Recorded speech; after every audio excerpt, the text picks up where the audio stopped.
Hey, what's going on, everybody? It's Chris with InsideTheU here on campus. The Hurricanes just left about 5 minutes ago to go to the airport as they head to the Fiesta Bowl to take on Ole Miss. And, just watching all the players, board the bus, one thing I can say, just kind of watching them, certainly a professional approach to everything, just very calm, and some guys were smiling and stuff, but they kind of had just a great take on, boarding up 6 buses, and Coach Cristobal there in that front bus with the offensive line. Certainly the O-line is going to be key in this game. All these guys are going to need to play well, as they've been doing a great job all season long leading this team. One of the things that stands out to me as I kind of think more about this game, and I've already discussed a lot about this game already, but I think in a big game like this, it's not just the stars that need to step up and play well. And certainly they're going to lean on all those guys, all the main names that have been leading the Hurricanes all the time, all season long. But I think in big games, something like this, you've got to have players step up. You've got to have some unknowns, some X factors, like last game with Marty Brown, not playing, then gets in and does a great job and closes the game out. I think plays like that, guys like that. We've seen Bryce Fitzgerald step up, just whoever it might be. Maybe it's a wide receiver, JoJo Trader or Josh Moore. Look, Miami's only got 5 receivers they're rolling with right now, and 3 of them are playing nearly all the snaps. So maybe it's one of those guys, or maybe the tight ends get involved. Whatever it might be, guys got to be ready and be ready to make plays. And I think in a big game, certainly at this point in the season, you've got to have those guys step up. And just kind of going back to Marty, had a chance to speak with him briefly, just kind of what he did during the game to stay ready in that moment, because it's not that he just went in. He made plays to help this team win, but he just felt like, he said he was just like locked in all game long and just ready for his opportunity, felt like he would get one. He's also been through this. We've seen it throughout the rest of the season where he's a guy that does go in at a certain point, at some point during the game, but certainly he was ready. He made the most of it, and I think guys like that are really going to help elevate this team if they're going to get that win against Ole Miss. Just kind of going back to practice yesterday here on campus, a few things. I was able to talk to somebody that was able to be at practice, and one of the things he said, his observation was with this team, I thought it was good, a great point, but just feels like this team isn't tired. It's here we are in January, still playing, and this season could have ended right after Thanksgiving. But he said this team isn't tired. He feels like they're practicing as if it's either spring ball or fall camp, whatever it might be. It's just like these guys seem to have this relentless passion right now, and I think they know, absolutely, they know what's at stake, what's in front of them with where they're at right now, with just 2 games left here, possibly getting that win. Another thing I noticed at practice that I'd like to share is just seeing these 2026 early enrollees already practicing with the team. That's a good handful of them. I've touched on Jackson Cantwell already, but had a chance to see Camden Portis and JJ Dunnigan today.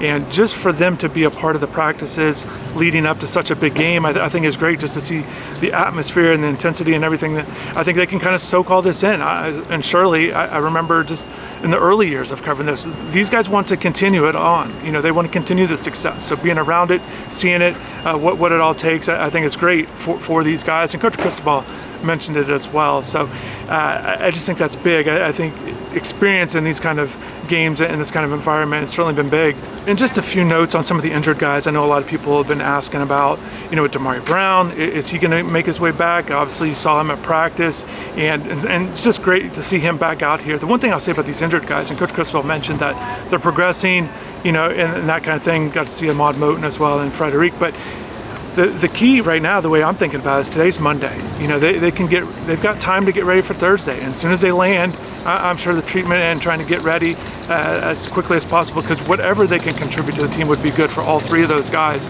But certainly at the cornerback position, as many cornerbacks, healthy cornerbacks as possible to face the Ole Miss passing attack is going to be important. So that's good to see. And again, we'll kind of just wait to see how the updates go and how they look once they get to Arizona there. Just a few final thoughts before I leave campus here. I think back on some of the journeys that have been told by a couple of these key players. Akeem Mesidor at Media Day going to the Cotton Bowl. You heard his journey from Canada to where he's at today. He's such a key part of this team. Same way with Keontae Scott. Did a great job yesterday during the Zoom call there, explaining his journey, from not having the grades out of high school to going to junior college, playing at Auburn, and then kind of an up and down season last year, and really wanted to make it the most of it this year here at Miami. He talked about, kind of reflected back on fall camp, sleeping at the indoor practice facility. Had a couple freshmen with him, Malachi Toney, Dalen Upshaw, so it was good to hear him explain his story, his journey, and he certainly, I saw him board the bus, and he had a great message. Just he's excited. He said see y'all in Arizona. So these guys, these key guys, sharing their journey. But Akeem and Keontae certainly have been a big part of what Miami's been able to do all season long. And then just lastly, as I think about these teams, certainly the styles I've discussed, the styles of these two teams are certainly much different offensively. And obviously defensively, Miami has leaned on its defense being great, and certainly has led them here in the playoffs down the stretch of the season here.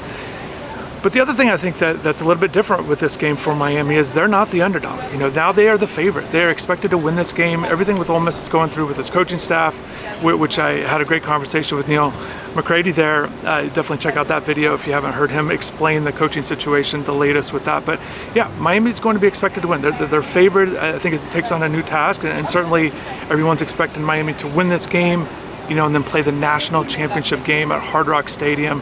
It's a storyline that's kind of just built for this team at this point, certainly.